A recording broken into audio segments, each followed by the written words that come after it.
Hello, welcome to 3 Deep. This is our 4th episode we're recording here live at Mermaid Event Center in Mounds View. A fantastic place, so if you haven't been here, you got to come out and check this place out. Join us for some shows coming up or other events that are happening, and we'll talk about that a little bit as we go. But I'm Skolt Scott, one of your hosts on the 3 Deep Show, also along with Joe Johnson from Purple PTSD, owner, blogger extraordinaire. Hello. You love it when I say that, don't you, Joe? Nah. Nah? It's debatable. So, okay, I won't use extraordinary next time.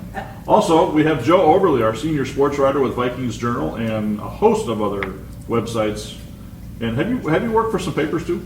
I have, but you didn't say extraordinary. I'm a little disappointed. So Oberle gets extraordinary next time, not Johnson. Okay, note to self on that one. So, listeners, you can try to keep me honest on that one. So, we certainly want to invite feedback. When you're listening to the show, and if you go to VikingsJournal.com or PurplePTSD.com, you can join those sites, all free to do. And then once you've done that and you listen, you can get on there and make comments, ask questions.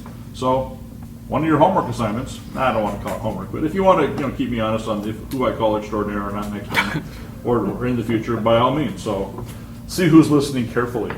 So today on the show, we're talking, it's training camp time. What? Yeah. Fans have been down to Mankato because the players all arrived there last week. Always a big time, always a lot of fun, so we're going to get into that. We've got Oberle's observations. Dun, dun, dun. I'll work on the deep voice on that one a little bit. Coming up here shortly. We're going to talk about some charity events coming up in this month in August. You're going to want to get in on this if you're free at all, and I'll get to that in a little bit. We are going to talk about the quarterback position, so be ready for all that. Lots to say there. Coach Zimmer got a contract extension. We're going to allude to that, and we'll get into a little bit more things coming up down the road here at the Mermaid with one or the three of us or whatever too. So plenty to talk about on this episode of 3 Deep. First, how are you doing today, gentlemen? Fantastic. I'm good, Joe. Yeah. Skolt, yourself. I mean, if you wanted me to go into further, I'm doing good. All right. Well, like we said, we're starting out. This is training camp time. This is one of those, we were talking before getting on the air here today, that preseason, when the players are in Mankato, that's kind of like, if you think from a meal perspective, this is your appetizer. This is when we really start we're getting hungry. We've been starving for football all offseason. Now we're there. It's starting up. This is that chance to talk about it before we get to the season where you have your meat and potatoes, your main course. So Yeah, I might be a pessimist, but I look at it, if you're going to make the analogy of an appetizer, I would think it's more like, maybe overcooked mozzarella sticks that might explode and burn the roof of your mouth. Oh, don't do that. Mozzarella sticks are so good. There's been so many. I was watching NFL Network today, just the amount of injuries that have been kind of going around. It's really kind of nerve-wracking. For mozzarella sticks? Yeah. Applebee's. No, Insert the drum roll. Okay. We don't have sound effects yet, but okay, go on. We're getting We there. won't have Applebee's as a sponsor there after that. So close. Injuries is a good point. We had some down in Mankato. And, what we're going to talk about that third-string quarterback later, but Adrian Peterson's got a tender hamstring, and Cordarrelle Patterson, after an incredible catch. That was amazing. He did something to his shoulder, and we sat there watching on the sideline and saw it happen. It was a great play. He goes down, he turns around, face the quarterback, jumps up, pulls the ball off the top of the defender's helmet. Yep. But he didn't break his fall as he went down. It kind of landed on his shoulder. And Ouch. Immediately threw the ball to the side out of bounds, out of frustration, because he knew he was hurt. So, right then, Right. when you've seen that before, you think, oh my gosh, it's a bad injury. But, Yep. And for the next day and a half, maybe 2 days, he walked around with his left arm tight to his chest and always grasping the bottom of his shirt, just so his arm wouldn't move. Like Bob Dole. No, I don't know if I go that far, but yeah, it's similar. But that makes you think that, okay, there's something in the clavicle, something in the shoulder, that but they've come out and said that it's not as serious as it thought, and he's going to be coming back soon. So I think it's a concern right out of the gate, just because he was coming in from such a great OTAs and really looking to do something this season, and now he's gonna take a step back for a while in his preparation for the season. Well, I think it's a good sign that it's not like in a sling or anything. Mm-hmm. That they're kind of just like, keep it. And he's been out there every day, which is another good sign. I mean, the fact that he isn't back getting treatment or missing out on anything, like it's so serious that they had to, go, may have surgery or anything else. Yeah. But I thought it was a good sign that he was there the next practice, not participating, but he's there and getting his mental reps, as they say. And that is good. I'm glad to hear that too, because that's one of the things I've wondered, especially with them, because he may be the player, outside of your rookies trying to make the team and some, but of all the guys who have been with the team for a little while, this is a critical camp for Cordarrelle, really is, and for him to be in on everything he can be, I'm glad at least he's trying to do that, and I hope for his sake, as well as for the competition on the team's sake, that he can make it back and produce and put his best foot forward. I know Joe and I have talked about this. We see him as a very possibly a potential X factor coming into this season, because here you got the rookie Treadwell, and you've got the other receivers that you've got, and here you have this guy who is just not, what's the opposite, or underwhelmed since his rookie season, going backwards, and it's almost like getting a draft pick all over again. If he could be It is. It's like getting a brand new player. And in that practice, he looked amazing to me. I mean, I was there too. I was in the stands. I wasn't on the sideline or anything. Actually, the security told me I wasn't allowed to talk to you. It's kind of a caste system down there, but he looked great. I mean, his routes looked crisp. The catch that you described perfectly was something that he didn't do in 2014. I mean, he turned around. He actually reached kind of over the receiver's head. He was up so high that he didn't brace. The reason he got hurt is because he jumped really high. It goes to his attitude, Joe, don't you think? I mean, he went after that ball, and they had no pads on. It didn't even have shells on, so there was no protection for him. But I think in the past we would have seen him half-heartedly lope after it. Definitely, and you can tell that he's got that determination, and that he's really actually realizes something that he probably should have realized last year, that he needs to actually focus on the game of football, and that you can't just get by in the NFL on pure talent. And I mean, if he can do what we think he can do, I mean, he could be the determining factor between winning a playoff game and not winning a playoff game. I just wonder how something like this might prey on his psyche, because he I don't recall him getting hurt a lot in his previous 3 or 4 seasons, and so you don't know how, with each player, they're different, how they respond to that, how they some like Brett Favre will suck it up and maybe take a couple Vicodins and play. But others, I'm not going to do anything until I know I'm healed, and I would really hate to crush the spirit that I saw from him in the OTAs and Brown camp, and that's a concern. And you could see, I mean, the fact that he did react that way immediately by throwing the ball. You could interpret that a million different ways, and that's kind of what we do during training camp. To try to there's a lot more to talk about than there was a week ago, but there's not a lot coming out from the coaches. And maybe he just feels like this is make or break for him, and the fact that he is out on the field, he isn't doing anything, so he could be in the locker room, but he's out there. And could be pouting somewhere. Yeah, and that's a bad sign to send your teammates. So you make a good point. Exactly. But a great observation, and it is a good challenge, I think, too, Joe. That, like you're saying, how does he respond from the mental side of things? That's some of his game that's been questioned. How hard has he studied? He kind of admitted that he hadn't in the past studied as hard or applied himself as well. And it's great, as you described this play, that he got hurt on. He was really going for it. He's got the physical tools, and this, he's a specimen. You don't get the nickname Flash because you're some chump or just because you have a good-looking body, but you have talent that you can perform that well.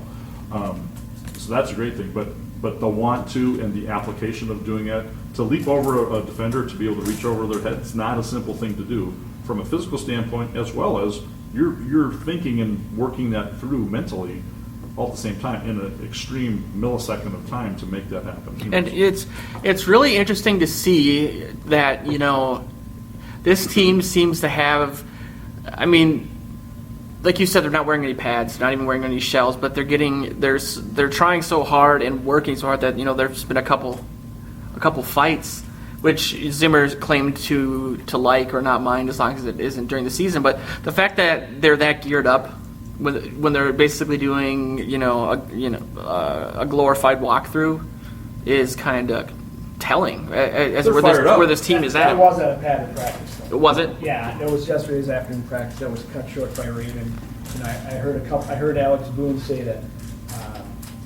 Khalil, as they were walking onto the field as the rain clouds were coming on, he says, "Oh, how wonderful that they could cancel practice." So they had him go off the field when the rain came down, and a half hour later they went back out.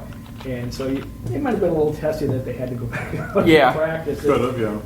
And did both of the fights happen? Yeah. After that? Yes, they happened. Right. And so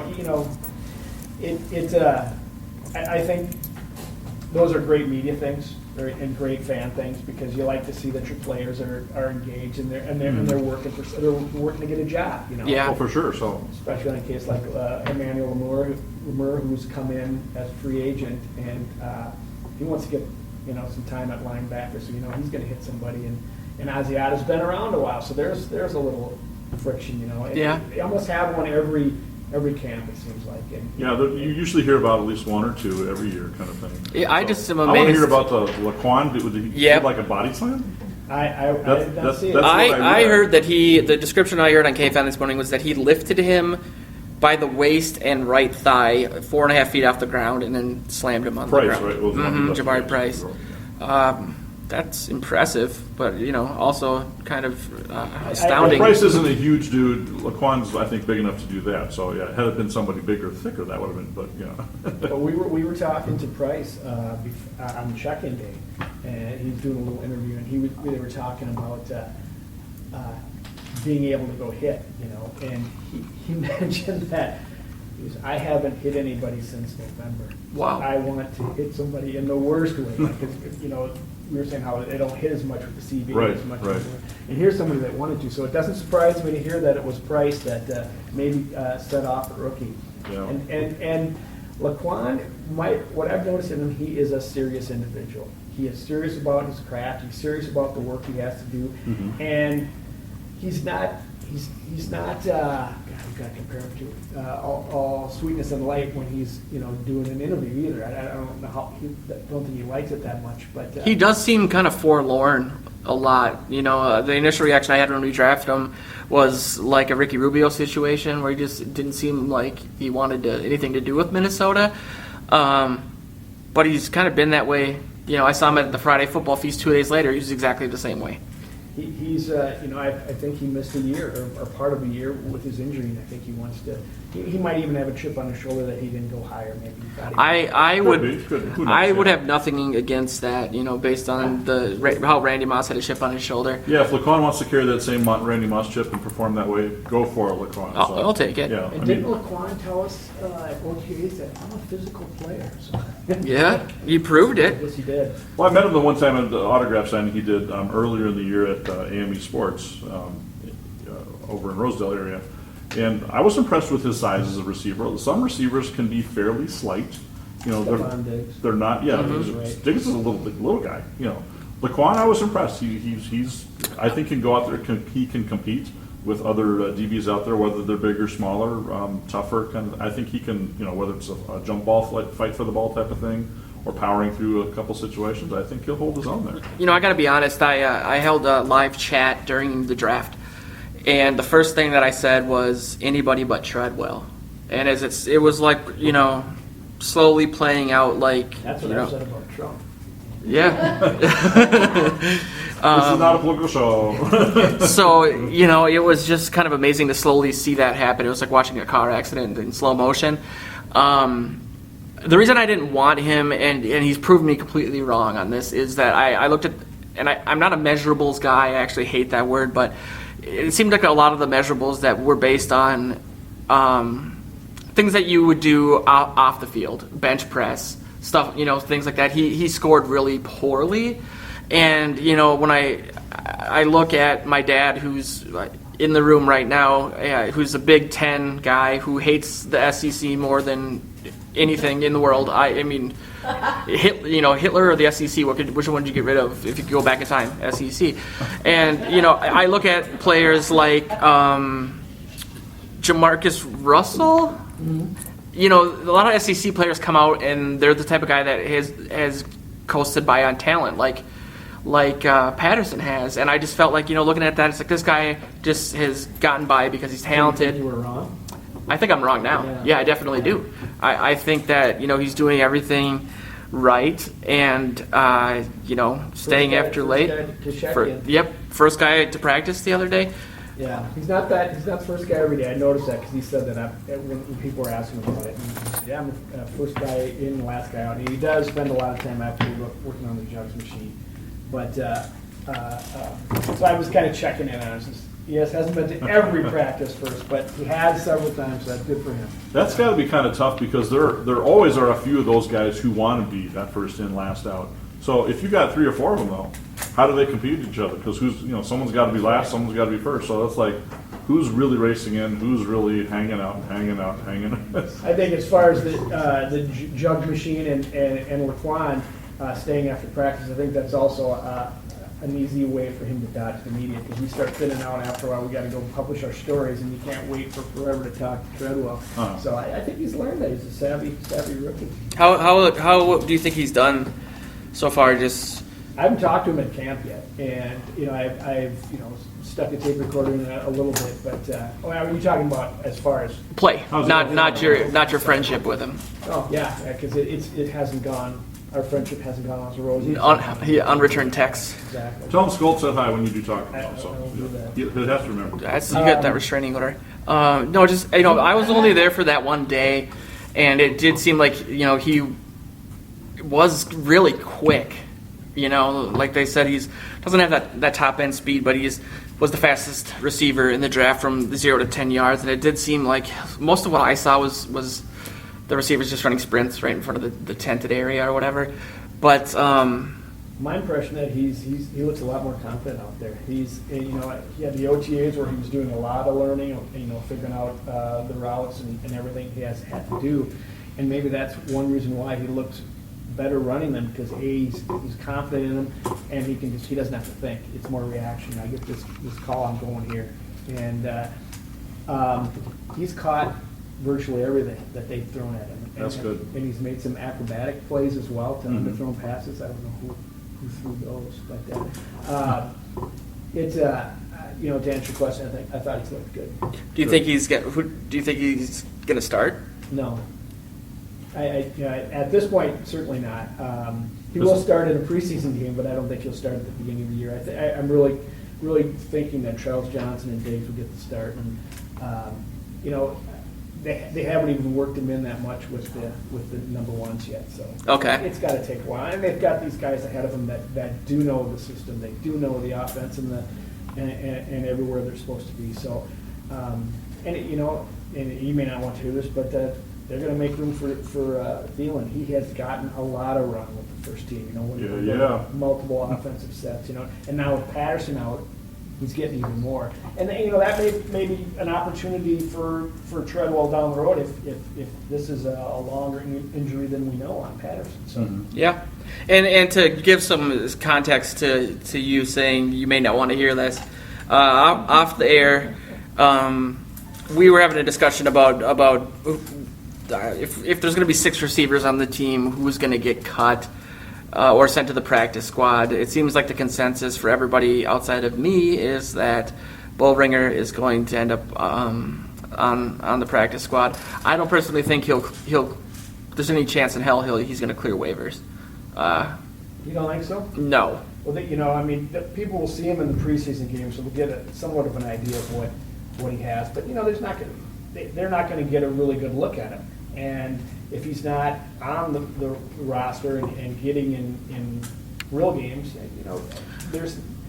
if anybody's going to pick him up for the practice squad, they have to put him on their roster. Yeah. So I don't know. And to your point, if he's playing, my thought for Mobo right now would be if he's playing in the preseason game, even it's going to be fourth quarter, kind of cleanup time, because I haven't read or seen anything about him being impressive thus far, outside of being a great athletic specimen. I wrote something. Does that count? Well, that was a little while ago, but wasn't it? No, it was today too. Oh, I haven't read today. Sorry, I have not read today. So Until I hear George Stewart not calling him mobile anymore, then I'll start, Yeah. saying, maybe he's got a chance. You know, But to Joe's point, I think that he's not going to be seen enough or be able to prove enough that a team can take that much of a shot of, we want to put him on our squad Yep. versus another receiver who's a little more established. You'd have to be really thin on your receivers. I think there's teams that are thin, and I think that if you're carrying 6, it's not a huge leap to take a guy that's got that big of a ceiling. But it is huge to take a guy that it's not his first language here. Yeah. He's got to learn a new offense when he's already just learning the game itself. There's a huge growth he's got to do if he goes to another team. He can't really step in and take a roster spot, 'cause I'll be interested to see. There's things that we don't know yet. Like maybe he's going to be amazing on special teams.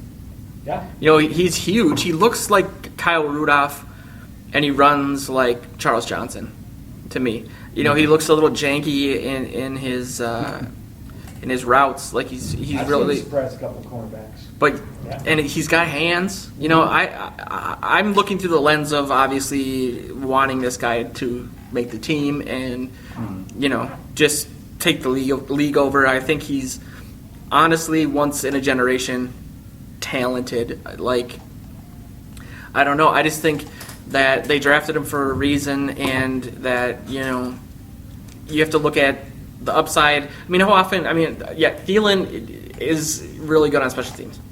Yeah, But- and I think that's part of what will save his job if we're talking about Thielen. Yeah, Because he runs good routes. He does have good hands when he gets the ball thrown at him. but how often does he? I mean, how often does he get? His job does not mean saving. I'm telling you, he is going to make the roster. I guarantee it. Well, I don't guarantee it. I'm fully confident. You just listen to the way Norm Turner talks about him, the way Zimmer talks about him, and you know that Prefer loves him because he is so versatile on special teams. Definitely. That's what Turner said the other day. He said when someone asked him point blank how it's because of his versatility is that he's going to have a home here. Yeah. He's like a Sherels, in a way, because he can do multiple things. That's a very good point. I was thinking about him the other day. Sherels is another talker because that was one of the things I was thinking in my head. It's like I want to hear what you've seen about him so far too, because he's definitely going to be a bubble guy this year. They really are looking at a lot of other guys, Skolt. I mean, not at the expense of him, but they know what they have in him. Right. So they've been running Stoudemire, and they've been running some of the other guys back there receiving kicks, and they probably have to find out what else is out there for them because he's getting old. I mean, he's been around here for how long? Yeah. And you wonder, they're going to want a corner. Their cornerbacks are so deep now. They're going to want cornerbacks that can play cornerback, and I don't think Sherels is going to do that much anymore. He's almost becoming relegated to just a return person. And he kind of, I don't think asking for all that extra money helped his cause very much. Yeah, that's probably true. But he is. I think he was one of the top 5 or 3 punt returners last year. Oh, for sure. And he's fantastic. you don't have to worry about fumbling the ball with him, which is great. He beats the odds every year. Yeah. At some points, he's not going to do that. Just like they got rid of their whole kicking special teams, kicking long snapper, holder, punter.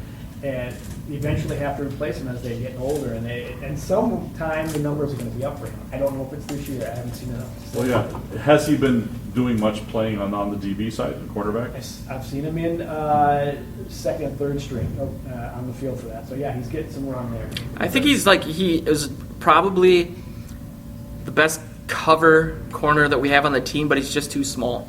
He's always in perfect position, but he's just too small. But the other thing is, I don't always think about this, but I'm reminded of occasionally, he's the gunner. He goes down there, and he's always down there making tackles on punt coverage or whether it's a kickoff or I don't think it's on kickoff, but so he's got a lot of value there. So he does, and like you said, he's always been able to beat the odds. And being a good gunner, that doesn't get talked about enough, really. I mean, since Joey Browner's days, I haven't heard the press talk a lot about someone who's a really good gunner, and that is such a vital spot. I have seen Thielen be a good gunner for the team as well, too, tying them back in, though. But Sherels is really going to have to perform, and I like the guy. I've met him before. He's nice as all get out. He's been a fantastic punt returner, and it would hurt if he doesn't make the team, or if this year was when his time is up. But yeah, they've got to see have they been trying Diggs at all in there? Diggs has not been in there, and I wondered Okay. about that because even when Turner was running through the list of guys he's trying to didn't mention Diggs. Mhm. I'm sure they're just kind of, looking at everybody else and relegating those guys Sure. to Sure. Who else have you seen doing kick punt return stuff that you can remember? Stoudemire. I thought they had Sinkfield back there. I'm not sure. And he mentioned one more, and I can't remember who it is, so I apologize for that. Well, that's okay. Well, Sinkfield, another receiver though. Yeah. How has he been looking? He's good. Is he but fast?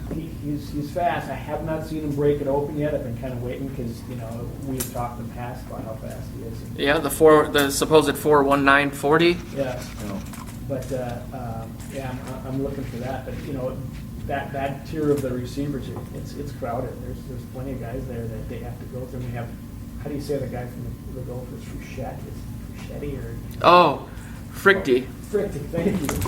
I haven't heard anything about it. So, they're taking a long look at him. I saw him make a really nice catch the other day, kind of acrobatic catch. And there's a lot of players.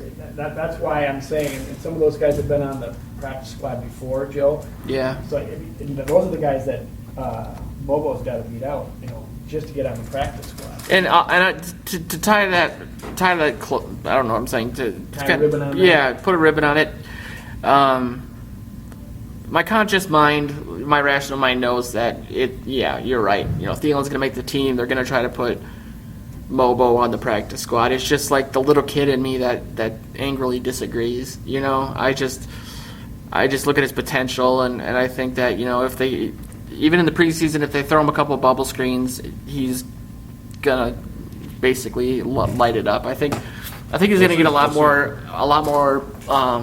looks in the preseason than you guys were saying. Well, there was another injury out there that we didn't talk about. Mr. Peterson? Mr. Peterson. The hammy. Now, what I read is that he had pulled it during OTAs? Or? He pulled it, I don't know if it was during OTAs, but I thought it was like a week or so out of camp. He was Okay. working out Okay. and tweaked it.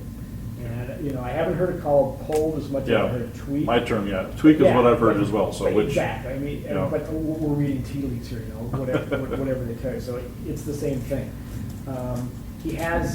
I've seen him in walkthroughs. He'll get the ball and go through. In fact, he was wearing this hat the other day. His bucket hat was turned up. Yeah. I thought all he needed was a pineapple, some apples, some bananas, and he could be The Chiquita banana where do some lady. of these players get some of these crazy hats during I preseason saw Adrian time, too? Peterson go on a Segway going about 100 miles per hour, and it was the most glorious thing I've ever seen in my entire life. As long as there weren't any St. Peter cops by there. Not picking on St. Peter cops, but based on his recent statement about his loathing of all of the OTAs and training camp and everything, I wouldn't That's be. part of it. Yeah, I don't know how tweaked his hamstring really is. And I thought he was working with Melvin Gordon on ball security. Melvin Gordon. Yeah, they were working together on. That's how we heard it. Is that what you're saying? Yeah, I think he might have heard it there. well, I know I saw some film, and I don't remember for the life of me where I caught something quickly. Sometimes we see too much online with all the different things that are out there, and it's to keep track of it all. But yeah, he's just running, and the guy was running next to him, just punching him, trying to knock the ball out of his hands the whole time, and absolutely making no progress. This was in Mankato? This was no. This was something. I'm assuming this was out of Winter Park. Was the video that I saw, because this was an indoors thing. But anyway. Yeah. I don't know how hurt he is. I think he's hurt. I don't think it's a facade, because I think they wanted to get him in here, and the camp is so short. They wanted to get him as much work as they could. Mhm. For these reasons, like you bring up the ball security thing, if nothing else. Sure. And they're going to be careful with him. He's Especially with Peterson, Right, they're going to be careful. Absolutely. Yeah. And unfortunately, I heard, talking to some people, there's a rumor going around that he was actually going to get some preseason snaps this year. Wow. And, they want to get him, working with Teddy and the whole out of Mhm. the shotgun and that kind of thing. Yeah. So they wanted, and I think it makes sense. I would be in favor of that, honestly. I really would. Yeah, it just goes to show you, you can get hurt anywhere. You can get hurt at Right. camp, you can get hurt before camp, you get hurt at a preseason game or whatever. But With a hamstring, you don't want it, if you're at this stage of the season, you don't want it to nag him the whole year. So if it is just a True. tweak, let him heal, and have him ready to go, and so it just isn't blowing on him all year. Yeah, exactly. A hamstring, especially for a world-class athlete like him, you want that tweak to be just a little sore. You massage it, you treat it however need be, you get it better so it's fine again. I have no concerns about him being in shape and taking care of it well. So the last thing you want to be, in an August day, you don't want to be going busting his butt kind of thing when in 90-degree heat someday and pull that maybe somehow worse or twist it in some weird way. And now since he isn't going through this camp, he owes us one more. That means another season at the end of his contract. So, remember how he complained about the ground? Yeah. Since he doesn't do this one, he owes us one more. I'm fine with AP being here for a long time. That's totally fine. I'm sorry, Joe. Go ahead. No, it's kind of too bad because I really wanted to see how much they're going to try to implement some of the shotgun and pistol formations with Peterson, bringing in Sperano and Shermer. They really, the first thing they did in the offseason was fire their offensive line coach, right? And so I think this season's going to be different for Peterson. I don't know if he's going to get frustrated or what, but it's not necessarily going to be we're doing it your way. They're kind of saying this offense is yours, but it's also Teddy's. And I don't know how many if he's going to be capable of not running without a 15-yard head start. North Turner said it the other day. He said Peterson's going to get his in this offense. He goes, he got a little frustrated at practice. I wrote about this on Vikings Journal. How he said, at first it was, how are we going to get Jarius Wright more of the offense? And the next question was on another receiver, and then another one. And then it was Thielen. He finally said, okay, listen to what you're asking. He said, he says we get 60 plays, and Peterson is going to get his. That's just the way this offense is. Yeah. And should be. So, and Zimmer was saying it, I guess, on some news outlet today, saying the same thing. He goes, our offense is built around Peterson. So, I think it's a combination, like you're saying. They may be transitioning to Teddy's offense. Yeah. But he's not going to completely be all Teddy all the time. Yeah. Much to Obadiah's chagrin. But I think it's going to be a run first offense. So they're going to do what works best to get Peterson going. He's the guy. Well, sure. It's one of the oldest football adages too.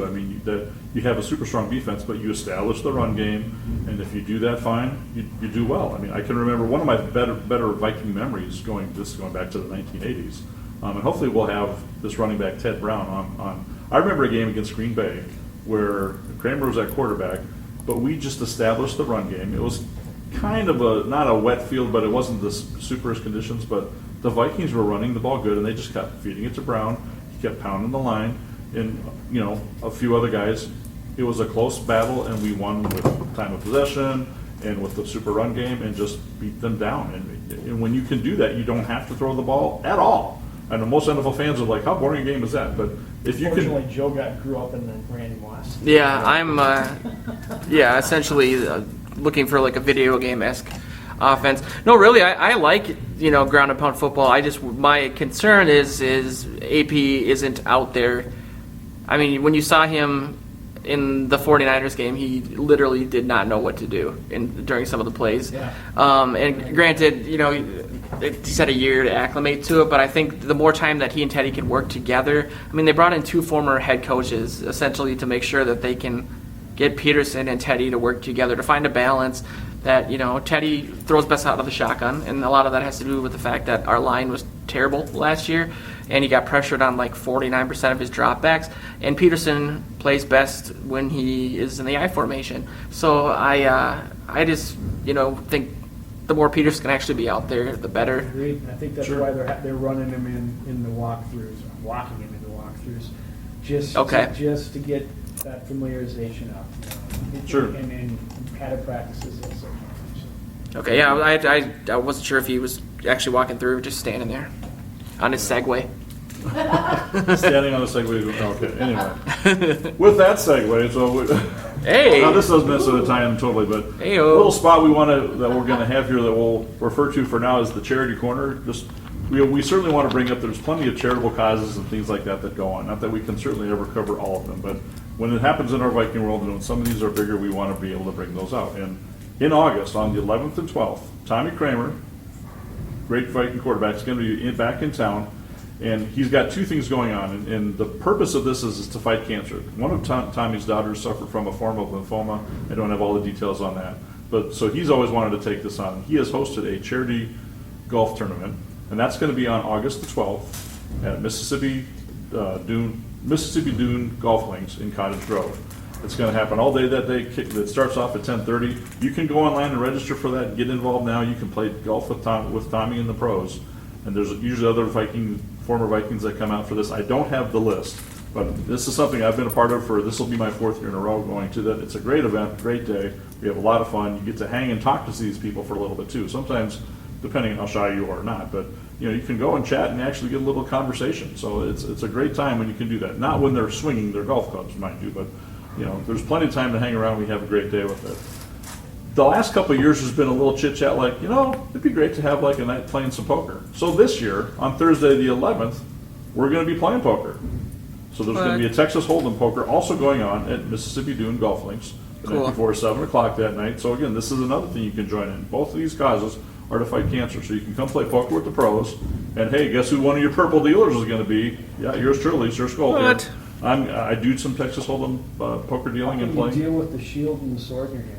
The shield and sword will be out of my hand when I'm dealing, so good. I might have the sword nearby so that if any poker players get out of line, there you go. You don't fight with the dealer ever. But use the sword to cut the deck. That could be happening, yeah. If it was that sharp, that would be good. But anyway. Speaking of charity, there's a link on the top of my website, Purple PTSD, for PTSD charities.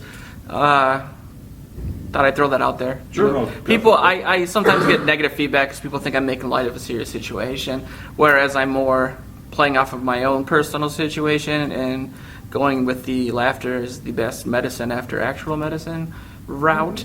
So I put that up there. I wasn't in the military or anything, if you couldn't tell by my voice. But most of the charities are actually military related. There's not a lot for civilians up there. But if you're like me, it's there. I thought I'd throw that out there. Good causes all. Good causes all. So we want to take a little time. The Viking World Order does things that'll come up from time to time through the year, which I will talk about, and we'll have other guests on who will talk even more about those things. So stay tuned on future shows and episodes for that. So, but back to our football and our talk now. Yeah. One of the big topics that we haven't touched on a lot is the quarterbacking. The whole focus, of course, has been we've got Teddy. We're all psyched about Teddy. Everything. Hardly any talk about Shaun Hill. And hardly any talk about our number 3 guy, Taylor Heinicke, until this week when he comes to camp with a cast because he's cut his leg trying to break open his door or something like that. So that's the story they're going with. Sounds legit. Yeah. So what do we think, though? The injury, the injury is what it is, so I'm not going to evaluate it more than that. That's not a good thing. Very serious. Pull tendons are take how long to recover from, but this one's going to require surgery. And I'm afraid, that his career with the Vikings is in jeopardy because, Well, exactly. And my opinion here is that I don't think we can afford to have a number 3 who's a real project. And now that he's hurt, you got to bring somebody else in. Who's that going to be? I think Shaun Hill. I know when we've talked a little bit about this earlier in the year. You haven't, out of OTAs, you didn't see a lot of great out of him. What has Shaun been showing so far in camp? He likes to pass with the wind at his back. You see a difference when you see the two side by side throwing the ball. Shaun's got a little more art to it, and wobbles a little bit more. Teddy's got more arm strength, and that's going to happen. He's a 15-year veteran. I understand. Sure. He still moves better than you think he would at his age, but it's not great. But I'm speaking from someone who's older than he is. Gosh, he can move. But it's as I said the other day, the quarterback situation is 3 words: keep Teddy healthy. That's what it is, because it is a little disconcerting with Shaun. He knows the game. He's going to be able to run the offense. He's probably like a coach out there. He's that kind of guy. But there's going to be, in this day and age, unless if you get a porous offensive line, he's going to go down too because he just can't move to get out of the way. So He looked good during the preseason last year. He moved the offense up and down the field, I thought. preseason. But when he came in, I know.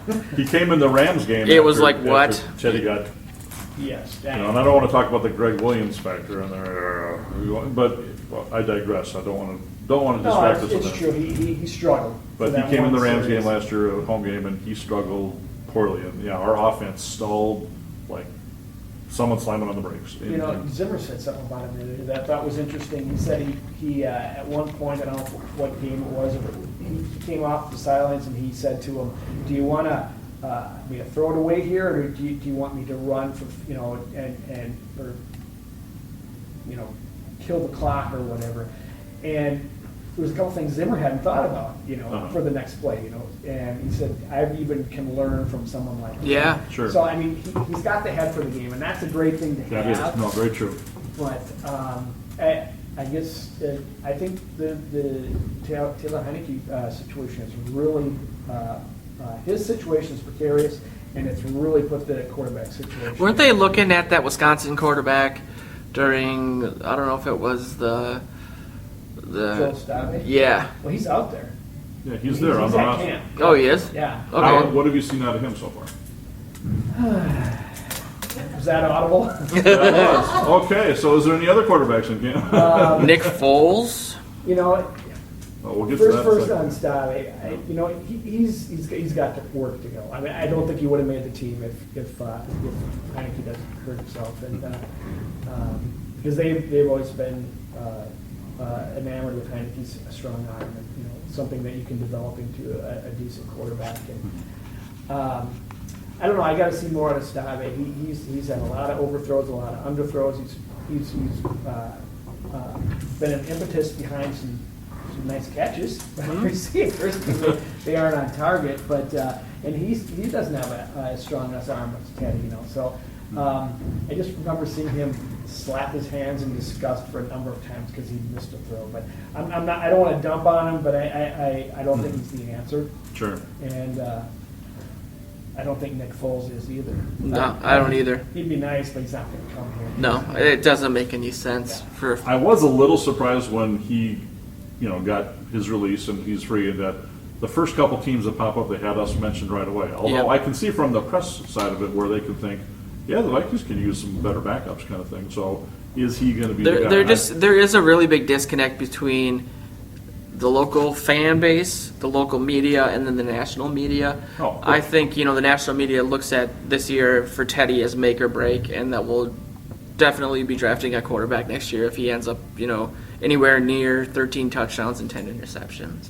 And then you go to the fan base that already is essentially, putting his name in the ring of honor. And anything you say, contrary to that, even if it's just like, oh, Teddy had a bad pass today, it's like, I know where you live and I know your children. Joe does not have any children, so. Well, that's why.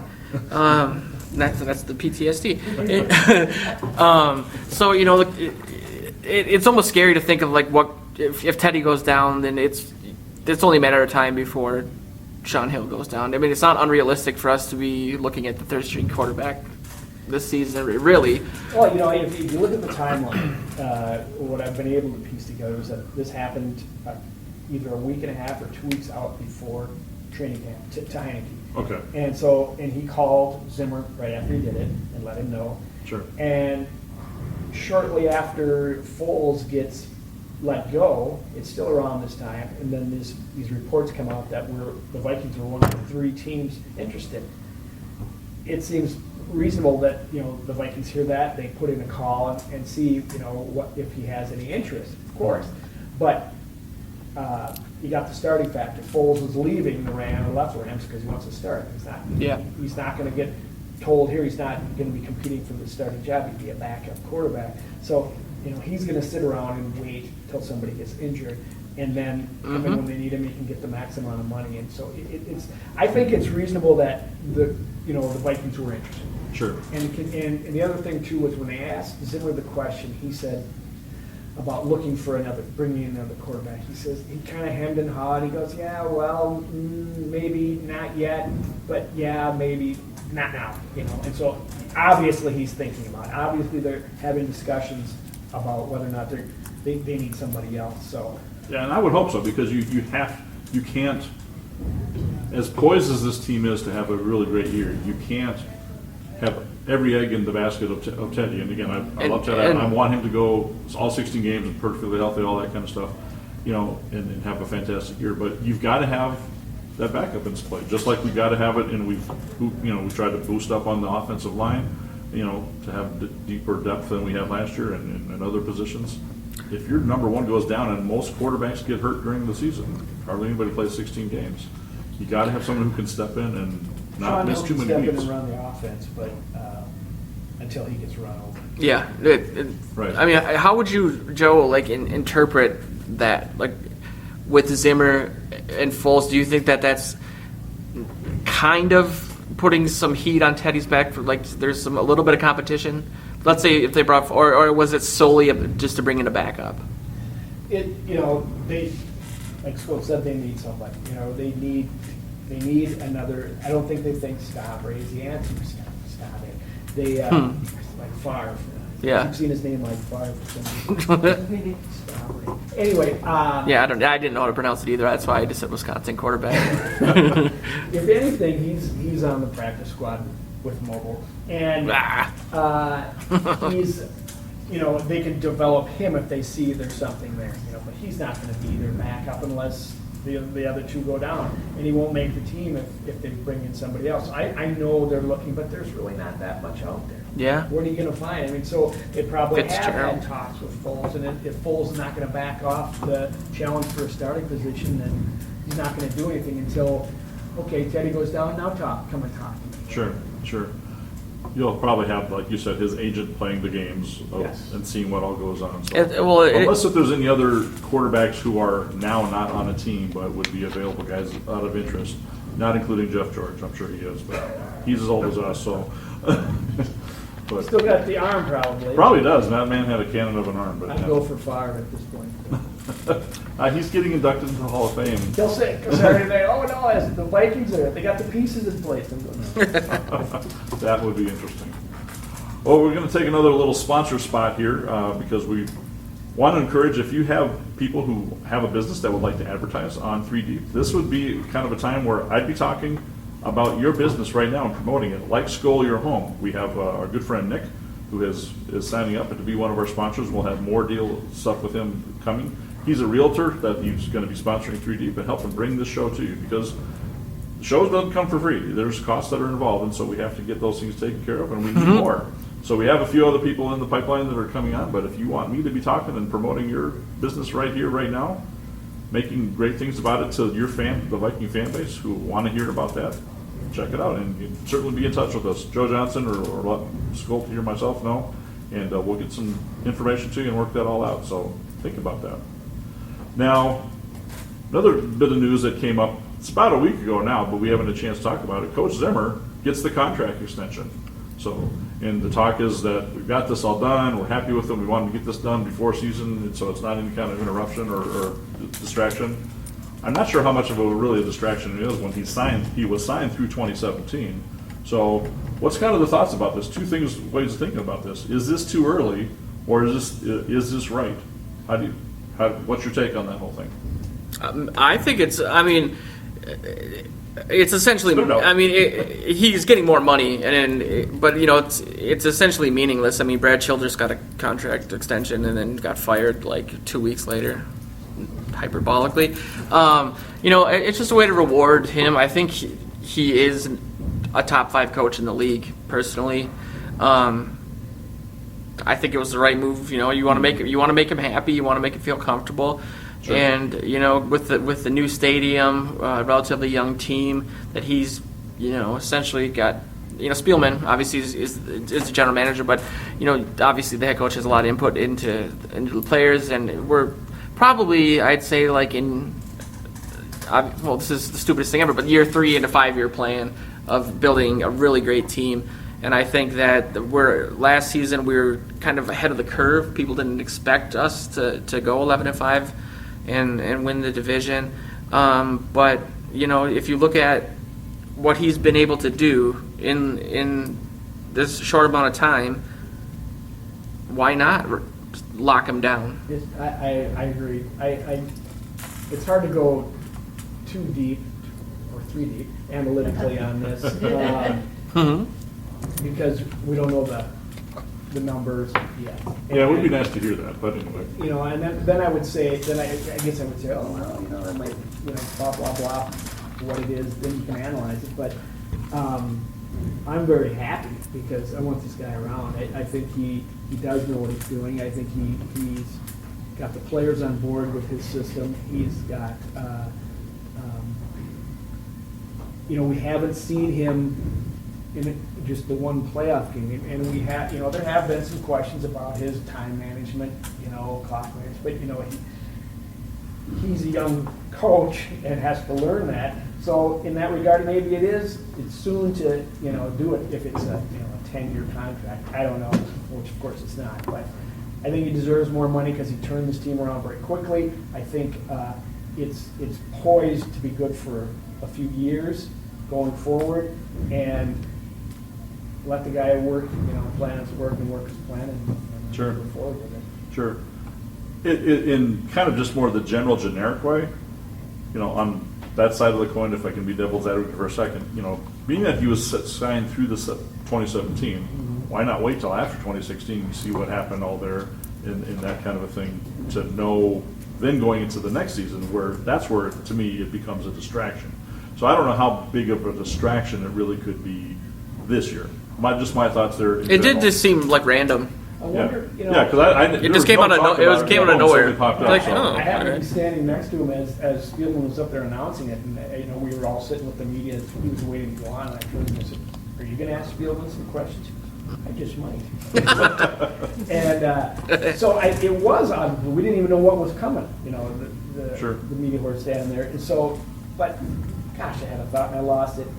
Do you think it has having your coach like in college who recruits you? Do you think if you know this guy's going to be there, for the next few years, and he's the guy that's trying to entice you as a free agent, does that matter to the players if they know that, okay, this guy is selling me this bill of goods, Yeah. and he's at least going to be there? Is that a reason why to lock him down? I don't know. I think it can certainly help. So, and when I said that last point, I was saying that more generically.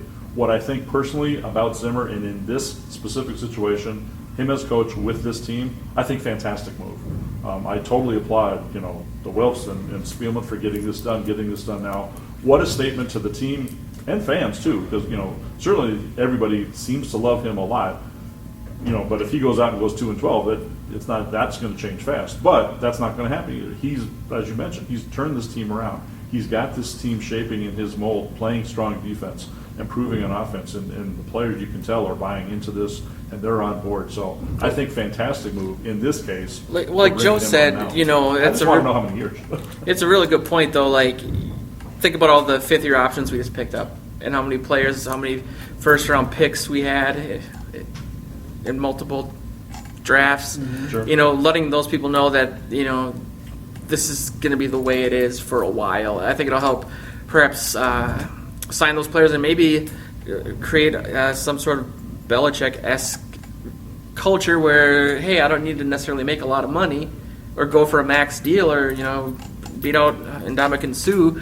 I like playing here. I like the coach. I like Minnesota. I like purple PTSD. But no, it's still good. You're right. Because it's just 2 years in, and he gets a new contract. Yeah. And he hasn't. I mean, he hasn't made it out of the first round of playoffs yet. So it seemed quick, and it sounded like it was generated by the Vikings themselves. They approached Zimmer. Zimmer wasn't at their door and say, "Hey." Yeah, he doesn't seem like the type of guy. He makes the kick. We're in round 2. So it's a good question.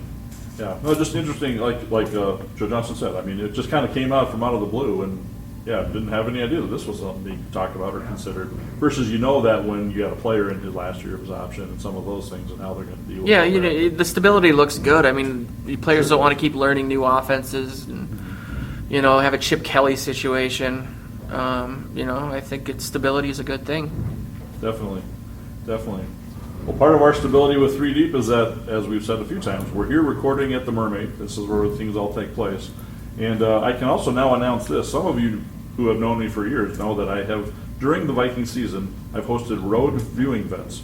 My Viking road game viewing event, I guess, is got to come up maybe with a better title at some point in time, but that's what I'm referring to it as now. So made an agreement to be doing those this year here at the Mermaid as well. So every Viking road game, the Vikes are on the road, you can know that you can show up and be here at Mermaid, watch these games with us here. We're going to have a lot of fun doing it because if you haven't been here for a game, if you do, you know how the program kind of works. The game's on and we get all fun. I certainly encourage Viking fans to come as powerfully purple as possible. So wear your Viking shirts, shoes, socks, shirts, whatever, caps, bring it all. If you want to face paint up, go for it. I love getting all that out. My VWO friends have joined us from time to time, different ones at different times. So it makes for a very colorful crowd, and we have a lot of fun with it. We will do the first down cheer. So when Vikings get a first down, we will cheer that on. And I encourage the loud stuff. You can bring your outside voice inside here at the Mermaid, and that's what we'll do. And then when the Vikings score, the tradition at the Vikings home games has always been they play the fight song Skol Vikings and sing after a Vikings score. So that's been my tradition too at my events. When the Vikes score, we sing Skol Vikings. We get it rocking loud. You don't have to have a good voice. You sing with gusto. That's how it works. So I want to encourage you to come out and do all of that. Besides all of that part of the fun and watching the game, from time to time we'll work in some Vikings trivia, maybe contests, things like that. If I can get between the Mermaid and myself, maybe some of the vendors that we sometimes work with, get some little spiffs going, just to make it a little fun, help you learn a little more Viking history or trivia or whatnot, kind of stuff. I also try to reach out and bring in some special guests. What kind of special guests? Well, I've already mentioned other VWO fans, and that can vary from time to time.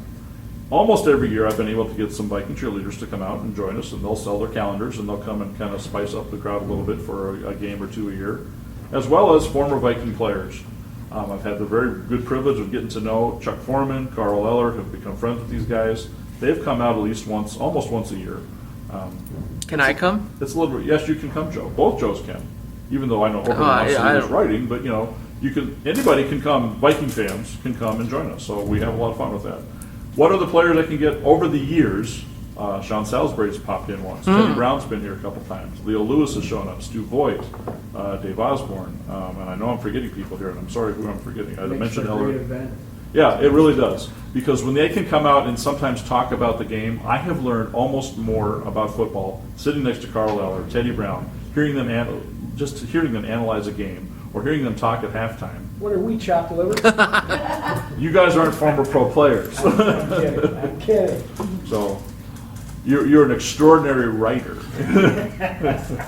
There, I got the extraordinary. There you go. Okay. Hey. There you go. We've come full circle. We have. So I want to encourage you to put that on your calendar. And yes, this season the Vikings have a very unique road schedule. We play on Thanksgiving Day. You can come here at the Mermaid Thanksgiving Day. Is the Halloween game a home game? Halloween is, I think that's a road game if I'm not mistaken. That would be awesome. That's at the Bears. Yeah. Oh, at Chicago, so Yeah. costumes, So you definitely, of course. candy. Well, you got to bring the candy. So I don't have candy to bring, but But Yeah, I'm gonna drive in a van with candy. Okay. That sounds good. Okay, yeah. Joe might bring some candy inside in the candy safe receptacle. handcuffs. Oh, yeah. No handcuffs. No. But your costumes will be certainly encouraged. Hey, I'm always coming in face paint. Yeah, you're always costumed I'm up. always pretty much, yeah. Not here on the podcast per se, but eventually when This is you? eventually when we start doing these things where it's a live recording, I always love that contradiction. But when we're doing the show and we have fans come out, you can. Sometime I'll have to paint up for some of those too. But yeah, we want you to encourage you to certainly become frequent customers here at the Mermaid. My good friend Country Bike, or DJ Mike, he does events here on the weekends, Friday, Saturday nights, DJing, so you can come and rock it and dance it up and have a lot of fun too. There's so many things that come here at the Mermaid, so we love having this as our home for 3D, as well as for all these kind of events. So as those come up and they give us more details, we'll certainly be promoting Mermaid Event Center for the different things coming on. This kind of wraps up our show for this week, so thanks for tuning in. For Joe Johnson, for Joe Oberle, for myself, Skolt Scott, this has been 3 Deep.